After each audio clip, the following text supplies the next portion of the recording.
Meus queridos, temos hoje a oportunidade de falarmos mais um pouco sobre o livro de Josué e adentrarmos um pouco mais profundamente na teologia deste livro, que fala, evidentemente, na centralidade da sua obra sobre aquele que foi o sucessor, por assim se dizer, de Moisés.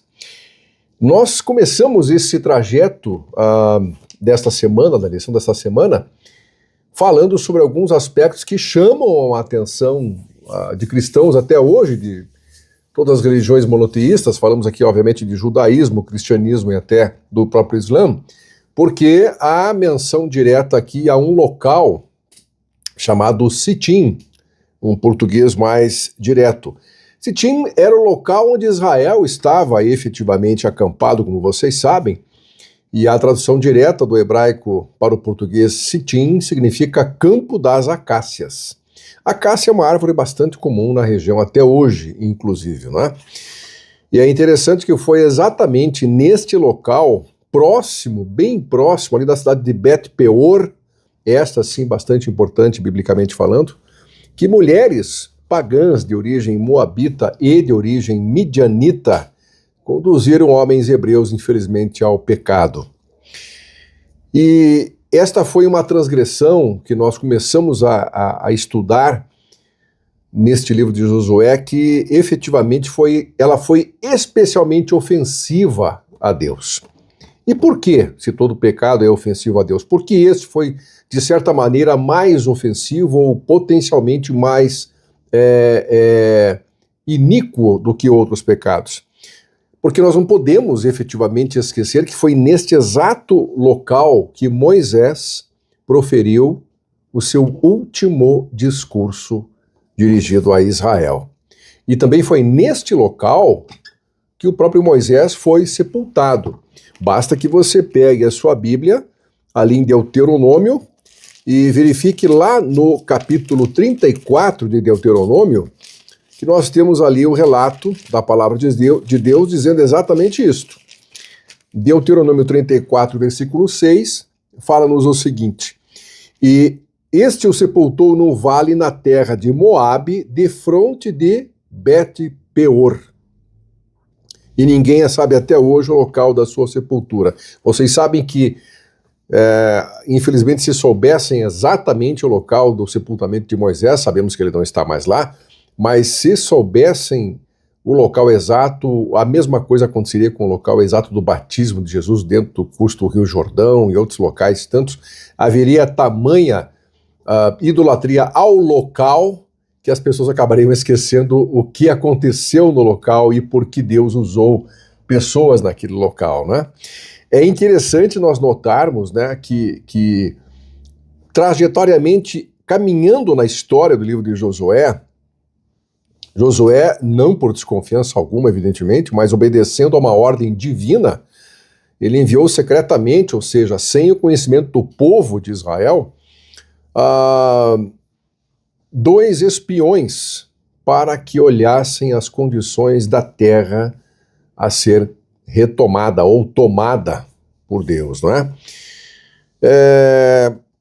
É interessante que Josué talvez, não temos uma certeza absoluta, mas talvez ele se recordasse daquela situação lá de Números 13, versículo 2, que é uma situação bastante conhecida, e nós temos aqui neste texto escrito o seguinte, né? Envia homens que espiem a terra de Canaã, que eu hei de dar aos filhos de Israel, de cada tribo de seus pais enviarei um homem, sendo cada qual príncipe entre eles. Vocês lembram que foram 12 homens enviados. Eu disse que Josué se lembraria desse episódio porque desses 12 espiões enviados à terra de Canaã, quando esses 12 voltaram, qual foi o relato que eles fizeram? Olha, a terra, os homens daquela terra são muito poderosos, vimos até gigantes. Foi um relato desalentador. Com base no relato, o povo, inclusive, que deveria estar motivado, porque aquela seria o cumprimento final do pacto abraâmico, né? A terra seria dada definitivamente ao povo escolhido, mas com aquele relato que os príncipes, cada um de uma das 12 tribos de Israel, fizeram, as pessoas ficaram literalmente desanimadas. E talvez José tenha lembrado disso e efetivamente enviou apenas 12, aliás, desculpa, agora enviou apenas 2, não 12 espiões, e o próprio livro de Josué reporta algo interessante, que nós já lemos, mas é bom ler de novo. No versículo 23 do capítulo 2, ele diz assim: assim, os 2 voltaram e desceram do monte, passaram e vieram a Josué, filho de Num, e lhe contaram tudo quanto lhes acontecera. Veja, desta feita não houve um relato para Israel saber o que tinha acontecido, o que tinha sido visto na terra. E sim, Josué enviou 2 sem contar para o povo, e quando eles voltaram, os 2 foram falar diretamente com Josué, sem comentar absolutamente nada com o povo. Aqui nós percebemos que aquela ordem, digamos assim, talvez, né, que tantas e tantas vezes foi repetida por Deus a Josué, aquela ordem, ser forte e corajoso, esta ordem efetivamente ela se desenhava a cada atitude tomada agora pelo novo comandante de Israel, por Josué. Eu traço sempre um paralelo da continuidade do serviço, do trabalho, da missão de Moisés na pessoa agora de Josué, porque efetivamente Josué estava muito próximo de Moisés, especialmente no que tange a sua consagração para o serviço de Deus. E não poderia ser diferente, queridos, porque efetivamente ele estava dando continuidade ao ponto nevrálgico, digamos assim, da nação escolhida, que era entrar na posse da terra prometida por Deus. Já tinham passado 40 anos no deserto, justamente por uma infidelidade, justamente por uma apostasia, mas agora a oportunidade se abria para efetivamente tomarem, digamos assim, corpo desta bênção, tomarem posse desta bênção. E este momento é essencialmente impressionante no que tange a espiritualidade, porque se Josué é um marco na história de Israel, nós olhamos para estes fatos e lembramos de pessoas que no passado, também ao exemplo de Josué, consultaram a Deus, não tomaram decisões sem pensar no que Deus orientaria que elas fizessem. E enquanto se mantiveram desta forma, o sucesso lhes acompanhou. Agora, quando o próprio Josué deixou de consultar por algum momento, como até a lição sugere, né, que nós às vezes como cristãos pensamos que estamos incomodando a Deus, mas não podemos esquecer que ele não se cansa e nem se fatiga. Portanto, você pode orar 24 horas por dia se você conseguir, você não fatigará o único Deus. Mas Josué, por algum momento também, o próprio Moisés também, deixou de lado um pouco essa dependência de Deus, e esse é um grande risco para a igreja e esse é um grande risco para qualquer cristão.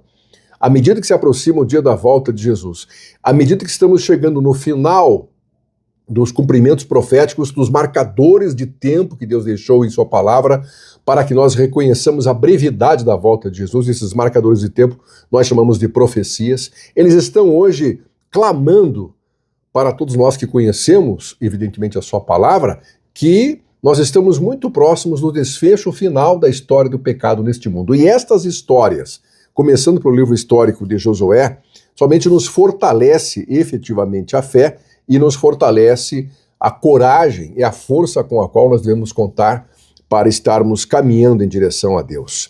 Mas muito bem, chegamos ao momento da secreta inspeção prévia de Jericó. Essa palavra Jericó, né, em hebraico significa Yericho. Ela se pronuncia, aliás, Yericho, não é? E ela significa cidade da lua. Muita gente confunde, né? Jericó com a cidade das palmeiras. Não, ela tinha um apelido, também conhecido como cidade das palmeiras. Tinha muitas palmeiras, até hoje tem lá. Mas Yericho, na verdade, é a cidade da lua, apontando que neste local, nesta cidade pagã, se cultuava um dos astros do céu, especialmente a lua. Eram cultos pagãos naturalmente idólatras e naturalmente acompanhados de licenciosidades. Era esta a atmosfera da cidade de Jericó, antes da tomada pelo povo de Israel. Mas, interessantemente, era uma cidade localizada, como até hoje está, numa posição estratégica dentro do Vale do Jordão. Israel, como nós sabemos, acampara a leste do Rio Jordão, e a cidade estava a oeste do Rio Jordão. Para chegar até ela, claro, passaria pelo Rio Jordão. Mas o interessante ainda é que nós notamos que esses 2 espiões enviados por Josué secretamente, eles se dirigiram à cidade de Jericó e escolheram um local para ficar. E aí começam as perguntas. Eu recebi no WhatsApp dessa semana, eu não sei se não vou errar aqui o número, mas mais de 30 questionamentos a respeito dessa escolha dos 2 espiões enviados por Josué. Por que buscar abrigo logo na casa de uma prostituta?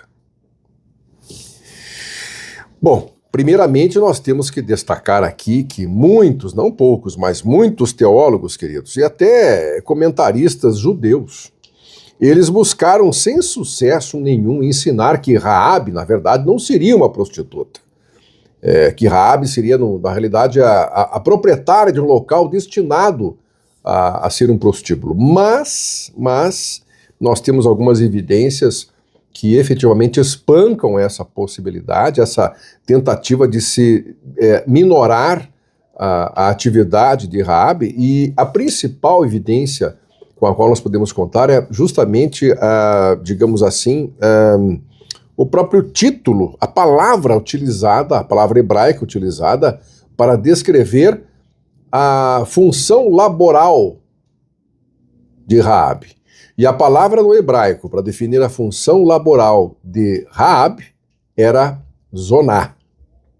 E zoná, hebraico para o português, hebraico para qualquer língua do mundo, só tem um significado: prostituta. Então, Raabe efetivamente era uma mulher imoral, era uma mulher, de uma maneira ou outra, totalmente aleatória às coisas de Deus, até um certo ponto da sua vida.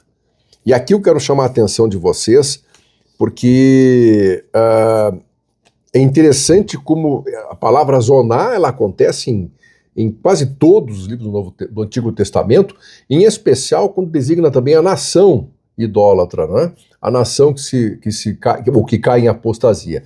Mas em específico no Novo Testamento essa palavra também acontece, lógico que no grego, e ela acontece em 2 momentos. Primeiramente, o momento que ela acontece é o texto aqui do nosso verso áureo, né, que nós já lemos exaustivamente durante essa semana, Hebreus 11:31. Mas existe um outro texto no Novo Testamento que vocês também devem lembrar, que é Tiago 2, 22 e 25. Aqui o relato traz uma certa surpresa para alguns, porque em Tiago 2, 22 a 25 diz assim: vês como a fé operava juntamente com as suas obras. Com efeito, foi pelas obras que a fé se consumou. E se cumpriu a escritura, a qual diz: ora, Abraão creu em Deus, e isto lhe foi imputado como justiça. E foi chamado amigo de Deus. Verificais que uma pessoa é justificada por obras e não por fé somente. De igual modo, não foi também justificada por obras a meretriz. Olha a palavra aqui, é uma variante de prostituta para meretriz, mas significa a mesma coisa, não é? A meretriz Raabe, quando acolheu os emissários e os fez partir por outro caminho. Então notem o que impressiona, o que surpreende aqui, é a colocação do nome de Abraão por Tiago, o apóstolo de Jesus, ao lado do nome de Raabe. Isto realmente nos impressiona, não é? Tiago, então, como apóstolo de Deus, ele literalmente uniu os nomes de Abraão e Raabe no mesmo nível de fé e no mesmo nível de relevância para as Escrituras. Efetivamente, também é bom lembrarmos aqui, queridos, que o fato de Raabe ser objeto do amor, da misericórdia de Deus, nos mostra que, tanto no caso da tomada de Jericó, da acolhida dos 2 espiões, como na colocação dela juntamente com Abraão, nos mostra que para Deus não existe ninguém que esteja fora do seu alcance de salvação. Ninguém. E impressiona, mas é a realidade plena, não é?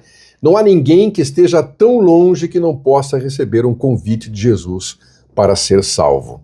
E a não aceitação deste convite pessoal de Jesus, efetivamente, não é? Claramente, por parte do ser humano, é que pode anular unilateralmente esta vontade que Deus tem de salvar a todos. Quer dizer, o homem pode dizer não, o ser humano pode escolher dizer não. É uma possibilidade triste, mas é a única possibilidade que existe da salvação de Deus não alcançar a todos nesta terra, porque João 3,16 diz claramente assim, Deus amou o mundo de tal maneira, não é? Que deu o seu Filho para que todo aquele que nele crê, este é o condicional, a aceitação da salvação oferecida por Deus. Agora, o exemplo de Raabe, ela também nos dá um exemplo oposto. É interessante isso, eu anotei aqui na minha lição, né? Que se aceitarmos como ela aceitou o convite de salvação de Deus, nada nos separará de Deus.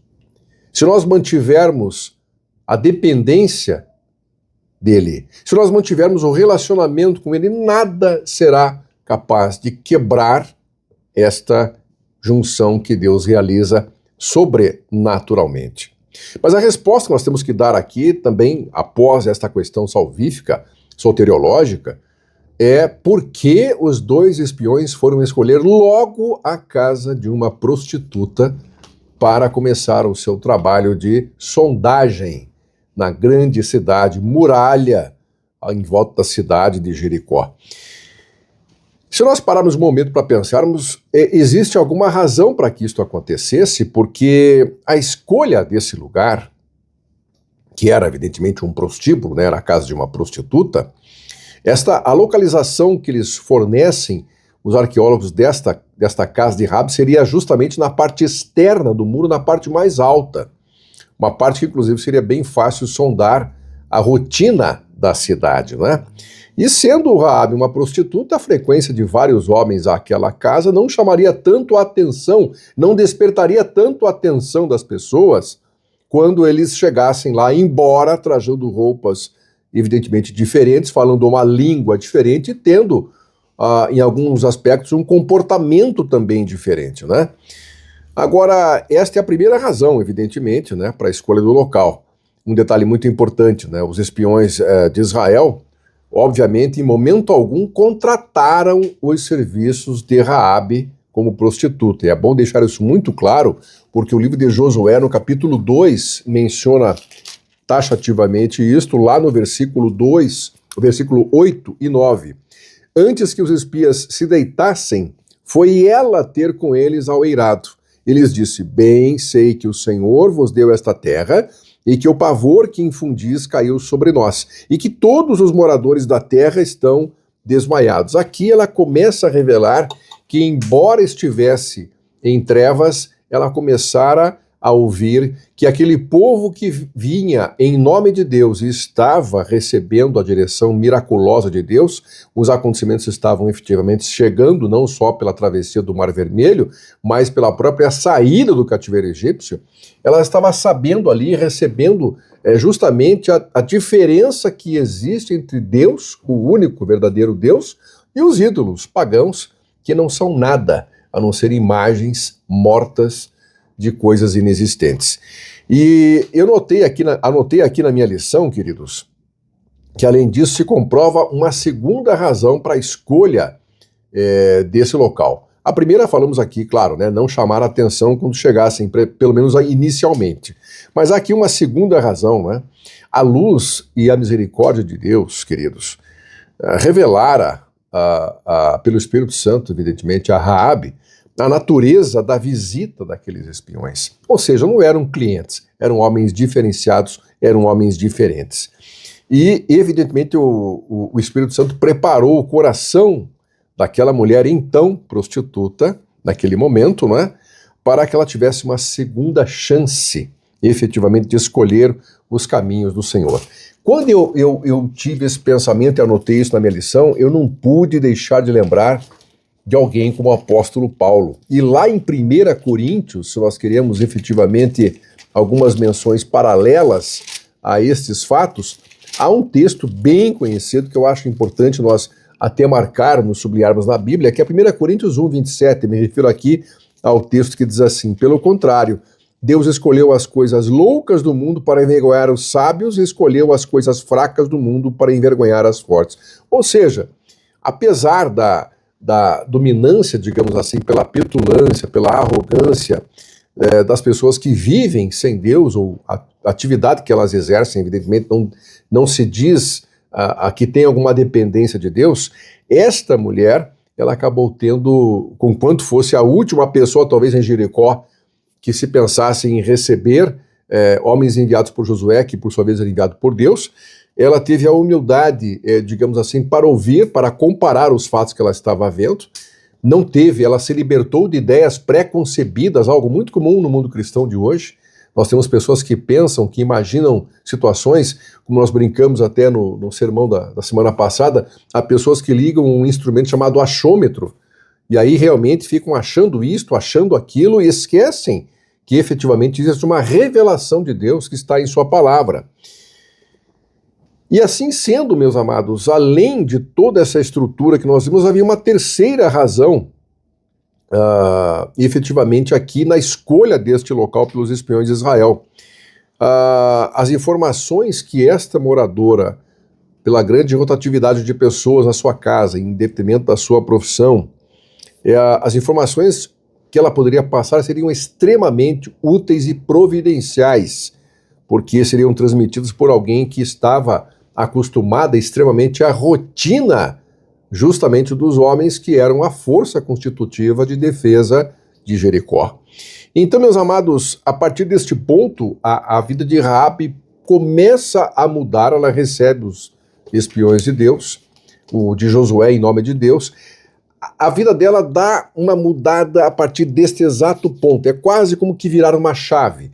E isto acontece neste momento. Nós temos que extrair aqui pelo menos 3 lições da vida de Raabe antes até chegar neste momento. Primeira lição que nós temos que extrair da vida dela, neste contexto aqui do livro de Josué, é que nenhum pecado pode ser impeditivo para se chegar ao arrependimento. Isso fica mais do que evidente se você já lembrou por ocasião daquele texto famosíssimo de Isaías 1,18, e esse texto eu acredito que é realmente fortíssimo para exemplificar que nada pode chegar a impedir que você se arrependa se você tem esse desejo suscitado por Deus no seu coração. Isaías 1,18 diz assim: vinde, pois, e arrazoemos, raciocinemos, diz o Senhor, ainda que os vossos pecados sejam como a escarlata, eles se tornarão brancos como a neve. Olha o comparativo, olha a diferença de coloração entre escarlata e neve.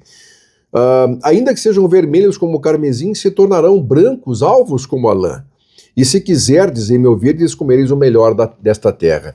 Ou seja, a proposta de Deus é muito clara. Não existe local em que o ser humano se coloque que Deus não possa alcançá-lo. Um segundo ponto, uma segunda lição, é evidente que não importa o quão ímpia tenha sido a sua vida, quantos pecados você tem eventualmente cometido, efetivamente mediante o arrependimento e mediante a conversão, que é uma sequência do arrependimento, nós tornamos novas criaturas, e novas criaturas são participantes da natureza divina. 2 Coríntios, texto também bastante conhecido, 5,17, diz assim o apóstolo Paulo: e assim, se alguém está em Cristo, nova criatura é. Não importa o que foi, não importa o que fez. Se está arrependido e convertido, está em Cristo. E estando em Cristo, nova criatura é. E a terceira lição que a vida de Raabe nos dá, queridos, de caráter espiritual, é que Deus está buscando salvar. Mas Deus está buscando salvar a todo momento. E em qualquer situação e em qualquer lugar que estejamos. Eu vou me valer aqui mais uma vez do apóstolo Paulo, mas eu gostaria de citar agora 1 Timóteo, texto também bastante conhecido por todos. 1 Timóteo capítulo 2, versículo 4. O qual seja que todos os homens sejam salvos e cheguem ao pleno conhecimento da verdade. É o desejo que Deus tem. Essas 3 questões espirituais valeram para Raabe também, como valem para qualquer pessoa que esteja neste mundo com vida, evidentemente, né? Então, após esta experiência inicial de conversão, veja, Raabe não estava completamente convertida, ela começara a aderir aos caminhos de Deus, né? Após esse início tão promissor, Raabe foi posta à prova. E vejam que ela foi interrogada por homens do rei de Jericó a respeito justamente se sabia onde estavam o paradeiro dos 2 espiões de Israel. E nesse ponto aqui, eu acho importante nós destacarmos com um pouco devagar, porque Josué estabelece ali no capítulo 2 neste momento em que ela é efetivamente confrontada para dizer o que ela sabia, ela responde assim, Josué 2, 4 a 7. A mulher, porém, havia tomado e escondido os 2 homens e disse, é verdade que os 2 homens vieram a mim, porém eu não sabia de onde eram. Aqui é a primeira mentira, não é? Havendo-se de fechar a porta, sendo já escuro, eles saíram. A segunda mentira. Não sei para onde foram. Terceira mentira. E depois, após eles, depressa para que os alcançareis. Ela, porém, os fizera subir ao eirado e os escondera entre as canas do linho que havia disposto na ordem do eirado. Versículo 7. Foram-se aqueles homens após os espias pelo caminho que dá aos vales do Jordão, e havendo saído os que iam após eles, fechou-se a porta. Então, ela proferiu uma série de mentiras. Veja bem. E aqui nós temos que fazer uma consideração um pouco mais profunda, porque neste momento, é lógico, ela estava começando um relacionamento com Deus. Ela ainda lutava, claramente, com a tendência natural da sua vida desde então até aquele momento. Ela era uma velha natureza que ainda estava lutando para continuar falando e falando mais alto. Era o eu entronizado, e o eu não quer saber se ele está falando a verdade ou a mentira, ele quer saber de ganhar. Ganhar o seu momento, ganhar a sua discussão, ganhar alguma vantagem. É assim que o eu pensa. E eu achei interessante aqui, eu até cheguei a anotar aqui a caneta, né? Que é evidente que a Bíblia jamais apoia qualquer espécie, qualquer tipo, qualquer maneira de mentira. Deus não trabalha com mentira. Mas revela aqui esta, digamos que, fraqueza de Raabe naquele momento, revela que ela estava em início de conversão e imaginou, talvez, fosse isso que ela entendesse naquele instante, não é? Que entre entregar os homens de Deus e mentir, ela entendeu que aqueles homens deveriam viver e, portanto, era escolher um entre o menor dos males, vamos colocar dessa forma, não é? Então, ela mentiu para salvá-los. Na visão dela, foi isso que ela fez. Mas para qualquer cristão, e nós estamos hoje, especialmente falando aqui de cristãos maduros que somos, né? Já temos conhecimento da palavra, já temos conhecimento do espírito de profecia. Então, quer dizer, qualquer cristão, a mentira é sinônimo de apostasia, efetivamente, não é?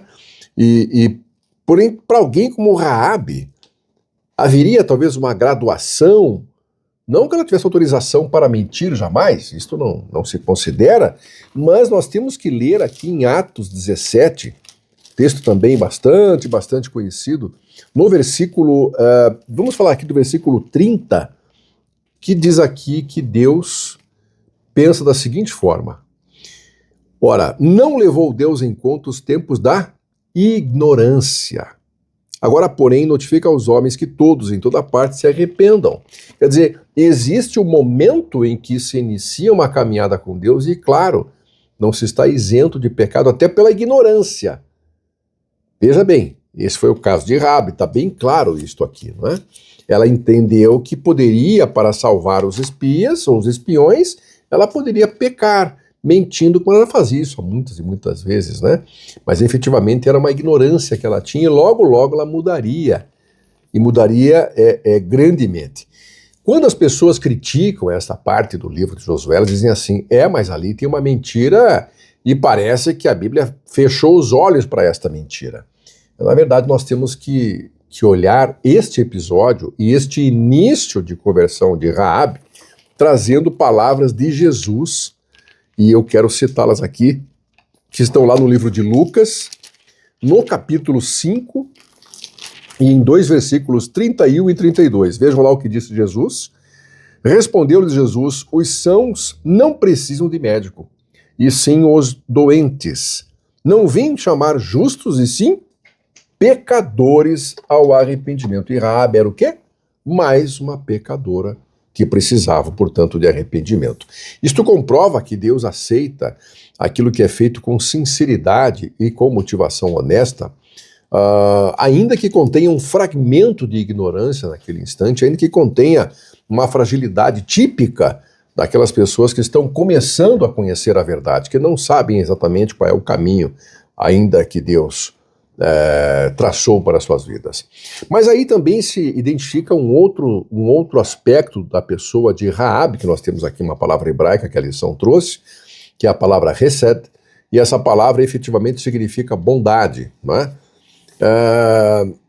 Era uma evidência esta bondade de Raabe para com aqueles homens de uma fé que ela já estava nutrindo, embora, veja, não ainda convertida, não sabendo exatamente quem era Deus, mas ela já nutria uma noção dos acontecimentos miraculosos que Israel tinha sido efetivamente o protagonista, pelo nome e pela força e pela natureza santa de Deus.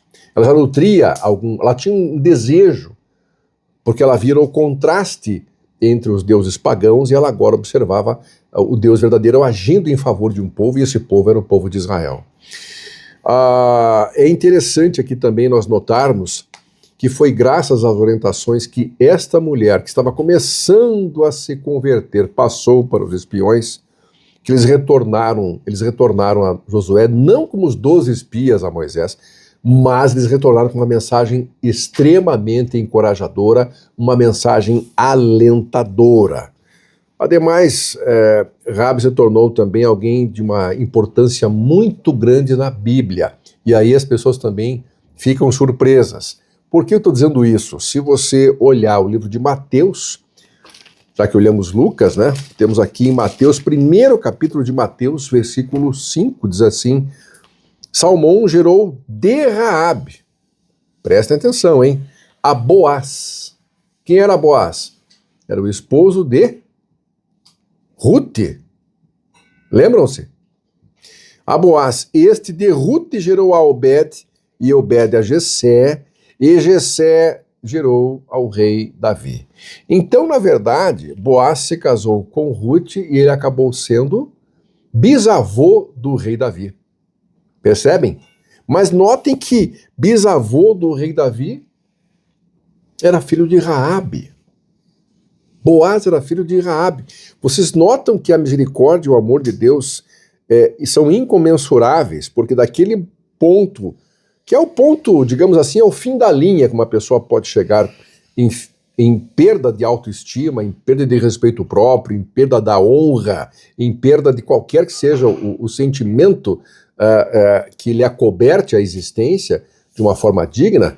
Deus tira deste local Raabe e a coloca na genealogia do Messias, a coloca na genealogia de Jesus. Olha, meus amados, eu fico impressionado que na providência de Deus, Josué também, naturalmente, por ordem de Deus, preservaria Raabe quando tomou Jericó. Não só preservaria Raabe, preservaria Raabe e toda a sua família. Basta consultar aqui, a palavra de Deus é muito clara a este respeito, né? Vamos aqui em Josué, temos aqui no capítulo 6, versículo 17, diz assim, ó: Porém a cidade será condenada, ela e tudo quanto nela houver, somente viverá Raabe, a prostituta, a Zoná, e todos os que estiverem com ela em casa, porquanto escondeu os mensageiros que enviamos. Então vocês entendem como Deus atua, né? O mais impressionante é que os dois espiões, eles saíram com o objetivo de conhecer o que os inimigos de Israel planejavam e podiam fazer. Só que, em vez disso, testemunharam o que Deus estava fazendo por Israel, mesmo sem eles saberem. Então, eu quando vejo isto, eu fico pensando, trazendo esta realidade para os nossos dias de hoje. Deus está sempre operando ao nosso favor. Nós não temos ideia de quantos perigos nós passamos, muitas vezes, os riscos que nós temos à nossa frente, e Deus está literalmente nos protegendo, nos dirigindo, e quando Ele nos converte, quando Ele nos traz para a verdade, é para preservar inclusive a nossa saúde física, a nossa saúde mental. Quem dirá como é que eu posso ser, como é que eu chego a ser um cristão de saúde espiritual vigente, digamos assim, viva, se eu não tenho uma saúde física, se eu não tenho uma saúde mental adequada? Tudo isso Deus vê, tudo isso Deus prepara o caminho. Deus protege, Deus orienta, Deus testemunha, Deus salva. Deus nos salva de nós mesmos, inclusive. Esta é uma realidade muito evidente em todos os evangelhos, os 4 evangelhos, né? Agora, Deus já havia demonstrado também, meus amados, em todo o livro de Josué que nós lemos, não é? Que antes mesmo da queda da cidade de Josué, ele já havia entregado a cidade, e isso me chama muito a atenção. Ali em Josué 2:24, não é? Vocês já conhecem o texto. Olha o que Deus havia dito antes da queda da cidade. Disseram a Josué: certamente o Senhor nos deu toda esta terra nas nossas mãos e todos os seus moradores estão desmaiados diante de nós. Olha o testemunho que os espiões de Israel deram de que Deus na prática entregaria dali a algum tempo, mas já estava pronta para ser tomada aquela cidade. Os milagres de Deus, efetivamente, quando nós lemos todos esses relatos, não conhecem limites. Mas outra questão ainda surge. Assim que Jericó foi tomada, e também a cidade de Ai, com alguns pormenores que nós podemos falar oportunamente sobre isto, mas a posse da terra de Canaã por Israel foi literalmente, como nós sabemos, o cumprimento da aliança do pacto abraâmico. Nós já sabemos disto. No entanto, no capítulo 9 do livro de Josué, nós encontramos o relato do estabelecimento de um pacto. E este pacto é bastante interessante, né? Porque ele foi realizado com povos pagãos. A saber, uns tais de gibeonitas.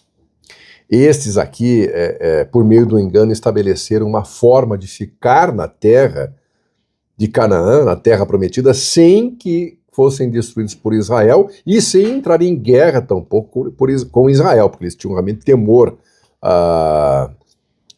de Israel. Quem eram os gibeonitas? Se você olhar aqui no próprio livro de Josué, no capítulo 11, nós veremos quem eram os gibeonitas. Porque Josué 11:19 diz assim: não houve cidade que fizesse paz com os filhos de Israel, senão os heveus, moradores de Gibeão, por meio da guerra as tomaram todas. Então, os gibeonitas são chamados aqui, são identificados aqui como os heveus.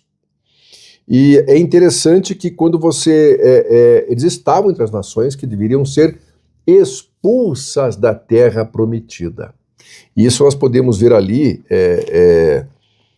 É impressionante esse relato, mas vocês imaginam a maneira como Moisés já tinha visualizado essa necessidade e Josué agora iria cumprir esta função, né? Ele iria evidentemente fazer esta tomada, porque ali no capítulo 3, versículo 10, diz assim, né? Disse mais Josué: nisto conhecereis que o Deus vivo está no meio de vós e que de todo lançará de diante de vós os cananeus, os heteus, os heveus, os ferezeus, gigazeus, amorreus e jebuseus. Ou seja, os gibeonitas estavam efetivamente entre aqueles que deveriam ser expulsos da terra prometida. Mas, através de uma aliança realizada com Israel, em nome do Senhor, e aí tem um juramento, aí tem uma condição realmente peculiar, porque efetivamente, havendo o juramento, havendo a promessa, utilizando o nome de Deus, não se poderia revogá-la. E por que não se poderia revogá-la? Porque a lei dos 10 mandamentos diz lá em Êxodo 20, versículo 7, não tomarás o nome do Senhor teu Deus em vão. Tá certo?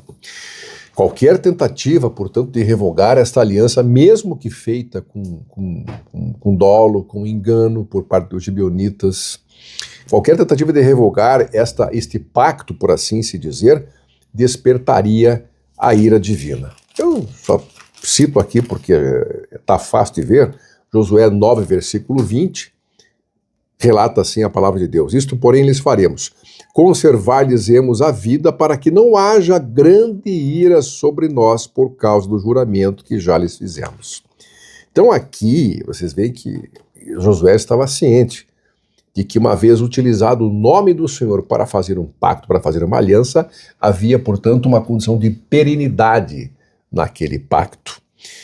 Agora, notem que efetivamente alguém futuramente ali iria descumprir esse pacto. E alguém, ou ninguém menos do que o primeiro rei de Israel, Saul, não é?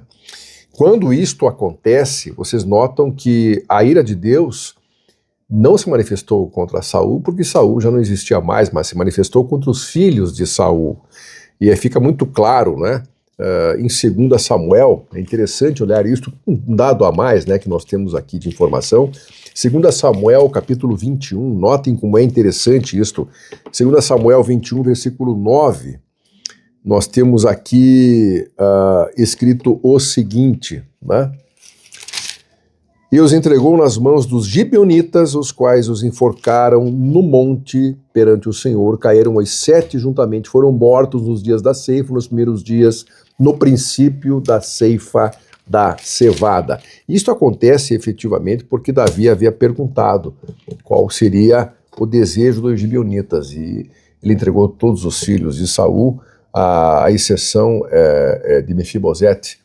Mas isto era o cumprimento da ira de Deus contra os filhos de Saul, porque romperam uma aliança, romperam um pacto feito com o seu santo nome. Agora, desta forma você pode imaginar, então, os gibeonitas se safaram, deu tudo certo, eles continuaram sendo o que eram. Não.